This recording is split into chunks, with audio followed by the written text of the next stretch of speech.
Now it's interesting that he actually took that shot where the guy behind him had the better angle on it. Again, so dark out, turn off the light, put your nods on. Put charge, take cover, well done. Hi, my name is Geoff Reeves. I'm a former Navy SEAL. And today on Experts React, we're gonna be looking at Ready or Not. Before we get into today's video, we have some exciting news to share. We're launching a new show called Ask a Gamer, where we are asking 100 gamers like yourself some fun and possibly polarizing questions. We would love for you, yes, you, to be a part of the show. We're now taking fan submissions for the next episodes. Now, if interested, you can submit your footage using the link in the description below. And we can't wait to hear what you have to say. With that, let's get into it. Good setup on the door, I like that. I like the use of the lights in this one. They're not rolling around with the lights always on. They're using it when they want to identify something and then shut them off. That's the proper way of using lights. Good weapon discipline in this one as well. Like we talked about in previous games, how there's a lot of sweeping. This one is much better. Good use of coverage on the flashbang. I really like that a lot. Or on the explosion of the door, find a cover. Awesome weapon up. Behind the door, get across that door a little bit faster because you're exposing that.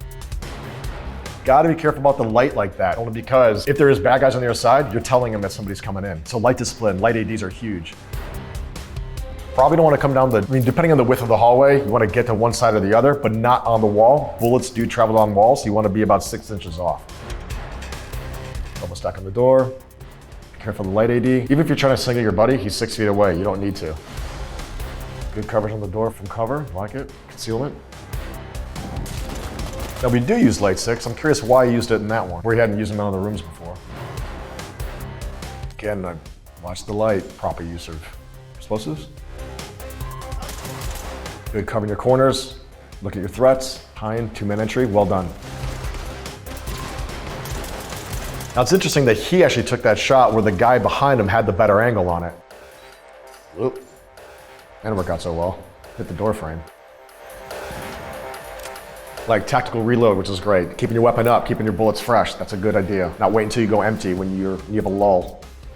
Again, so I see what they're doing. They're using the lights for communication back and forth. But again, if there are bad guys there, you're telling them that you're there. So it just depends on how you use it. If it's infrared, like on your laser or flashlight, fantastic, because we're all on nods. But we have use of nods, but it doesn't look like these guys are on them. So usually like, internal comms will help with that.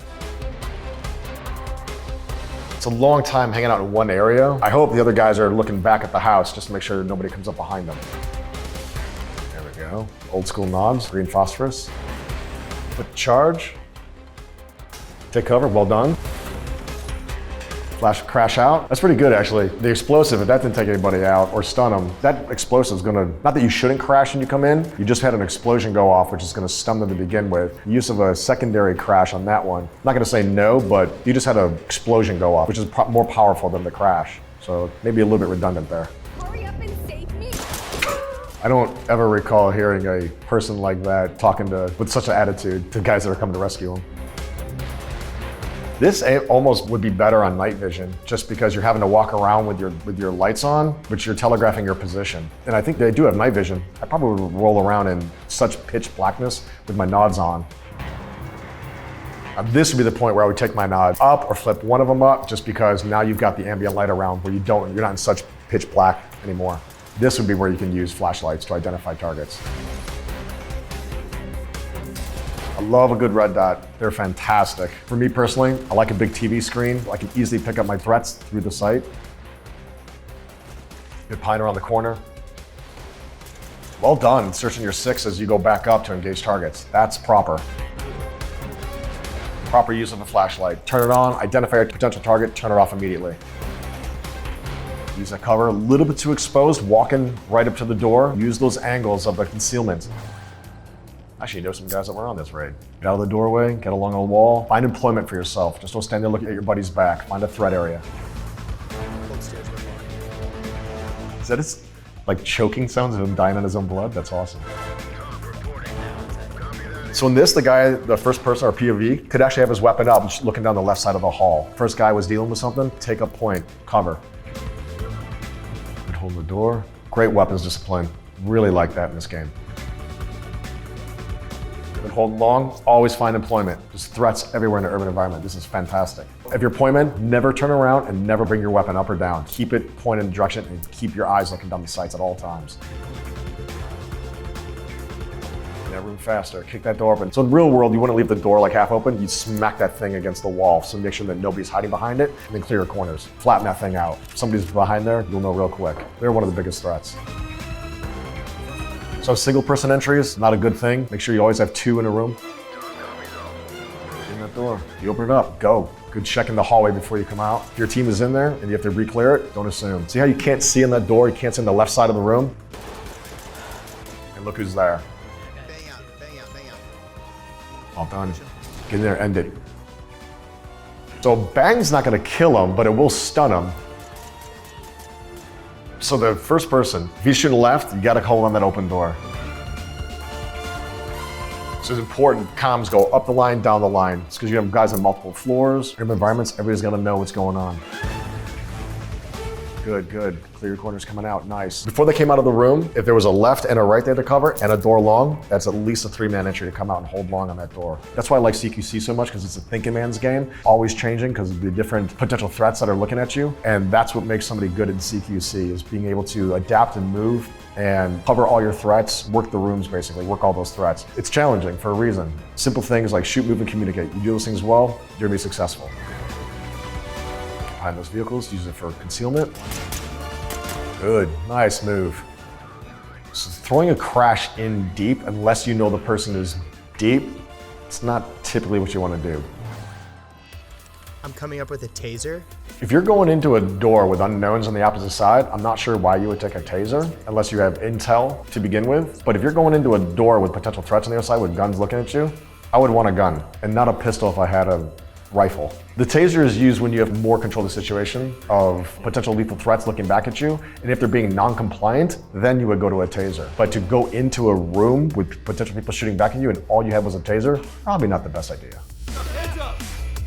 One female surrendering in the hallway, open door left. Stairways go up. Good comms. That's actually really good. I'm impressed with that. Well done, dude. I don't necessarily agree with that. I probably would use a firearm. There's always the verbal communication you want to give first, and then after that, depending on the situation, you go to lethal or non-lethal. But one, to shoot that far and hit a moving target like that, that's pretty good. It's a pretty good shot, the combination of the two. But if somebody also has a knife and is coming at you, probably with malintent, you're more likely to be justified to use lethal force on that. You know, armed dudes in your house from the law enforcement or military, probably not. She charged me with a knife. I barely had time to get to my taser. Exactly, so why wouldn't you use lethal force on that? Make sure we've got rear security, please. So technically, somebody should be lift back, look up the stairs while the team goes in. If they need to collapse them, they can call them up. But what if they go so far, they need to go up and clear the upper room? I like the comms on this one. The guys are obviously work together and they're familiar. So just imagine if you're a bad guy on the inside, because of where his light is, you know exactly where he is and to make your move. Pretty much telegraphing his position. So in very dark environments, the exposure of a light like that, mega. It's like daytime outside when everything's completely black. Gotta be careful about that. Probably one of the #1 things that people don't understand because they watch too much videos or movies and they think that's all works. Like right now, if the door's open, there's a bad guy, why wouldn't the bad guy just shoot through the door right at it and take him out? He knows right where he is. So how dark that is, when you make a dynamic entry like that, why wouldn't you keep your light on? You're moving fast, you're holding in one direction, and you had all kinds of barriers and stuff with dead spaces that people could be hiding in. So real world, when you start having hostages like that, or people that are unknowns, you actually leave a guy back that starts collecting them and can hold on them so they don't start doing squirrely stuff. Good job. He saw the certain amount of threats, he knew to have so many people per room, he waited until everybody's in line, and then they went dynamic all at once. Fantastic. My personal opinion, I think they're too far forward to the first door they just worked. While they go in and are working on the door to the right, they should probably be back in the corners, hold along on that. Then when they're about to come out of the room, then they can make entries into the far two. They don't have much concealment where they are in between those rooms. That's a bad guy. Oh, that happens. One guy in the room, that's not good. Oh, there we go. I got a swagger right here too. Okay, good. Smart. Use of angles is absolutely important in this. So if the breacher does that, there should be another guy that's holding, they can go right in. You just told everybody you're there, so now you need to actually get in. Squirter did go high from the time. If there's a guy high, all he's gotta do is aim at the source of the light in that. So again, in this particular, maybe night vision's better. Or you have a guy hold high with a light on, so if any movement comes out of it, you see it immediately. But that dark area up top where somebody went, and they're in a small corridor, not good. You know how many times I actually started critiquing, like, oh, we did a good job on that one. In the middle of an op? Never. Usually if I f***ed up like that, I hope nobody remembers it. But that's true though. I mean, if you're on a, that happened to us a couple of times, because people get so amped, and like you literally take a crash and you show it to the other person, you're like, gonna crash the door, and they open up the door and they go right in, and before you could throw the crash, you're like, you can't let him go alone, so you just drop the crash out in the hallway and you f*** yourselves over on that one. You're like, sorry, like, gotta go. You try to toss it down the hallway where, you know, right next, but sometimes those hallways are so small and the concussion just reverbs around the whole thing. And all of a sudden, like, you don't forget that. It's fascinating, like the use of the lights on this, like, and some it's good, but they like are light happy, and that's horrible. Okay, if someone's the point man up front, he does not turn around. He's aiming at the potential threat and he locks it in. He doesn't turn his head, he doesn't turn his weapon. People behind him can start it, because if a bad guy comes out immediately, he's the one that has to see it and engage. Again, so dark out, turn off the light, put your nods on. Get that hostage out of the way, that unknown out of the way, drag him out of the way. His proximity to the good guy, with his hands not being secured, it's just enough ambient light to put a shadow in the back. It's a toss-up, use of night vision or use of flashlight in this scenario. Damn, dude. They were on top of each other, bro. There's no way. Target identification. So he was fast coming around that room. Ugh. Sorry, chick. That's all you gotta do in the real world, just apologize like that, you're good. Light your feet. How the light is casting into the shadows, if there's somebody hiding, like up above or can see, try to minimize all type of silhouette signatures and get away from projecting your image. Alright, we're clear to external right here. Like he's kind of making his way through this whole structure and he doesn't have anybody on him yet. And for 3 people, you can do that whole thing with 3 people. There's a better way to do it than that. Just wandering around, making sure you don't have somebody behind you is bad. A point man looking around, other than the door handle, no. Shoot the good guys, you fail. Dude, there was no chance. Actually, I disagree with that. There was a chance. You came around a door like that, you have low light. Target identification is massive. You have to do that, otherwise you have the scenario in here. There's a better way to do it, and that wasn't it. For obvious reasons. You saw the results, but that's a little amped up, trigger happy, bad move, because now you gotta tell the people that sent you on the mission and the parents of those, the families of those individuals, that your professionalism wasn't so professional to be killed. Hey y'all, thanks for joining us. For those of you in the previous episodes I actually suggested Ready or Not, thank you very much. That's actually a really cool game, I really enjoyed that. If you wanna see more of Experts React, go to Gamology on YouTube and Facebook. If you wanna see more of me, check out Official Geoff Reeves on Instagram. And if you like doing this kind of stuff for real and want some of the proper equipment, go to shadowworksgroup.com. And we'll see you next time.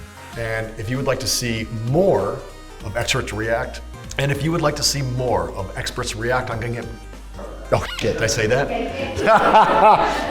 Damn it. You can submit your videos. Nope.